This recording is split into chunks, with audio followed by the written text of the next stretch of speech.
लेकिन मैं भी उसे कुछ कहे बगैर ज़ारा को वहीं पर छोड़कर चुपचाप वापस आ गई। मैं तो ज़ारा से मिलकर आ रही थी, लेकिन उस फजूल आदमी ने मुझे खुद रोक कर मुझसे बदतमीजी शुरू कर दी। अब तुमने बता दिया, अब देखना मैं अदील भाई से कैसे बात करता हूँ। अब भी तो आप मुझे इल्जाम दे रहे हैं। मैं तुम्हें कोई इल्जाम नहीं दे रहा, मुझे सिर्फ तुम्हारी बात छुपाने पर गुस्सा था।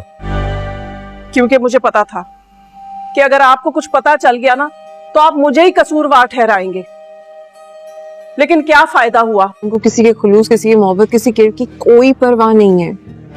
उस इंसान की फितरत में है ये। उनको खुशी होती है दूसरों को नुकसान पहुंचा के, वो नहीं बदल सकते। सिर्फ इतना कह रहा हूँ कि हो सकता है कि ममानी की किसी बात का रिएक्शन हो। आदि खाला जान सिर्फ उनकी तबीयत का पूछने गई थी। सच ज़ारा, बड़ा दर्द था रूसा आपी की आवाज में, इसलिए मैं सर पकड़ कर बैठ गई। गलती मेरी थी जो खाला जान की बात मान के मैं उनके घर चली गई। आइंदा उनकी शक्ल भी नहीं देखूंगी मैं। जबकि तुम तो मेरा साथ नहीं दे रही। अब अगर मैं तुमसे जबरदस्ती करूंगी, अब मुझे समझ नहीं आ रहा कि मैं तुम्हें लगेगा कि मैं लालच कर रही हूँ, तुम्हारी सुनूं या उसकी। कैसे तुम्हें तुम्हारा हक दिलवाऊं? ज़ारा और अदील के बीच में दूरियां डालने और अदील की दौलत अतियाने के चक्कर में आलिया बेगम उलझी हुई है और आलिया बेगम को इस बात की खबर ही नहीं है कि उसकी अपनी बेटी क्या गुल खिला रही है। अगर बात की जाए मेहरू की, तो मेहरू ने अपनी इस खुदसरी की वजह से बहुत बड़ा नुकसान उठा लिया है और मेहरू अब किसी को भी कोई जवाब देने के काबिल नहीं रही, क्योंकि मेहरू का जो नुकसान हो चुका है उसके बारे में ना तो मेहरू किसी को बता सकती है और वो अपनी माँ से भी इसका तस्करा नहीं कर सकती, क्योंकि अगर माँ से भी तस्करा करेगी तो ज़ाहिरी बात है आलिया बेगम सवाल पूछेगी कि आखिरकार तुम घर से बाहर क्यों निकली थी और किसके साथ निकली थी। तो इस बात का जवाब तो वो अपनी माँ को देने से रही, क्योंकि आलिया बेगम ने पहले से ही मेहरू को अलर्ट कर दिया है कि सलमान के चक्करों में ना पड़ो। सलमान के पास कुछ भी नहीं है तुम्हें देने को, वो भुक्कड़ है और सलमान जैसे बीसियों नौकर जो हैं वो जैन के आगे पीछे फिरते हैं, तो सलमान को तुम छोड़ ही दो। मगर आलिया की बात ना मानी मेहरू ने और सलमान का पीछा ना छोड़ा और अब सलमान की ही वजह से इतने बड़े नुकसान का सामना करना पड़ गया है।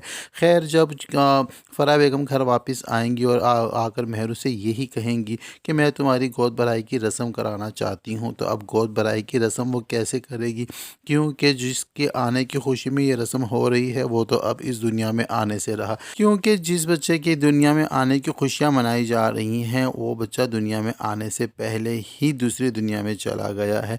और ये बात जब सबको पता चलेगी तो यहाँ पर मेहरू की हकीकत भी सबके सामने खुल जाएगी। जैन को अभी भी इंतज़ार है। जैन बार बार अपनी बेगम से यही कह रहा है कि जब मेरा बेबी इस दुनिया में आएगा तो मैं उसके साथ खूब खेलूँगा, क्योंकि तुम तो मुझे टाइम देती नहीं हो और मुझे इग्नोर करती हो, तो मैं अपने बेटे या अपने बेबी के साथ ही अपना टाइम स्पेंड करूँगा। उधर दूसरी जानिब आलिया बेगम जो है उसने पूरी कोशिश कर ली है कि ज़ारा को इस बात पर एग्री कर ले कि वो अपने बाबा से अपना हिस्सा मांग ले, मगर ज़ारा जो है वो अपनी खाला की बातों को नज़रअंदाज कर रही है और उनसे यही कहती है कि मैं जिस हाल में भी आपके साथ रह रही हूँ मैं खुश हूँ, मैं अदील साहब से कुछ भी नहीं मांगूंगी। लेकिन यहाँ तो आलिया बेगम का मकसद पूरा नहीं हो रहा, क्योंकि आलिया बेगम जो है वो जिस लालच में लगी हुई हैं उस लालच को पूरा करना ही उनका मेन मकसद है। तो अब आलिया बेगम ने एक नया ड्रामा रचा लिया है। अब ज़ारा को इमोशनली ब्लैकमेल कर रही हैं और उनसे ये ज़ारा से ये कहती हैं कि रात को ख्वाब में तुम्हारी अम्मी आई थी और उसने मुझे बहुत दर्द भरे अंदाज में ये कहा है कि मेरी बेटी को उसका हक दिलवाओ, और अगर मैं तुम्हें ज़ोर देती हूँ कि तुम अदील साहब से अपना हक मांगो तो तुम मेरी बात नहीं मानती हो।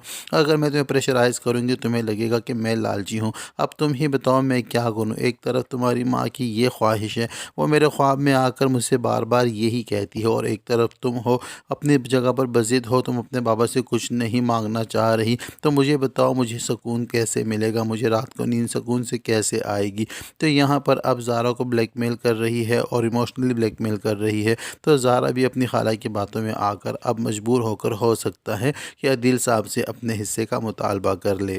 مگر ادھر دوسری جانب عدیل صاحب بھی جو ہے عالیہ کی لالچ کو بھانپ چکے ہیں اور ان کو اندازہ ہو چکا ہے کہ عالیہ کس لالچ میں آ کر زارا کو یہاں سے لے گئی ہے اور زارا کو کس لالچ میں آ کر وہ بہکا رہی ہے۔ تو اسی وجہ سے عدیل صاحب اور ریحان نے مل کر آپس میں ایک پلان بنایا ہوا ہے، اور وہ پلان یہ ہوگا کہ عدیل صاحب آئیں گے اور آ کر ڈائریکٹلی عالیہ سے بات کریں گے اور اس کو ایک بڑی اماؤنٹ دیں گے اور کہیں گے کہ زارا کا پیچھا چھوڑ دو۔ تو بڑی اماؤنٹ لینے کے بعد جو نقد کیش ہوگا یا چیک ہوگا، اس کو لینے کے بعد عالیہ جو ہے وہ کچھ ٹائم کے لیے خاموش ہو جائے گی اور زارا کو جو ہے اپنے بابا کے ساتھ پھر سے جانے کے لیے ایگری کر دے گی، کیونکہ عالیہ بیگم کو پیسے ملتے رہیں تو اس کا کام چلتا رہتا ہے، وہ کسی کام میں کسی معاملے میں مداخلت نہیں کرتی، اور جب پیسے ملنا بند ہو جاتے ہیں تو اسی طرح کے اونٹ پٹانگ حرکتیں کرتی رہتی ہے۔ اور اب عالیہ بیگم کو اپنی دوست فرح کو بھی جواب دینا ہوگا کہ اس کی بیٹی نے آخرکار اتنی بڑی بے وفائی کیوں کی اپنے شوہر کے ساتھ اور اپنی ساس کے ساتھ۔ تو یہ سب کچھ ہونے جا رہا ہے ڈرامہ سیریل مفاد پرست کے آنے والے ایپیسوڈ میں۔ ویڈیو پسند آئے تو ویڈیو کو لائک اور ہمارے چینل خان ڈرامہ ریویو کو سبسکرائب کرنا ہرگز نہ بھولے۔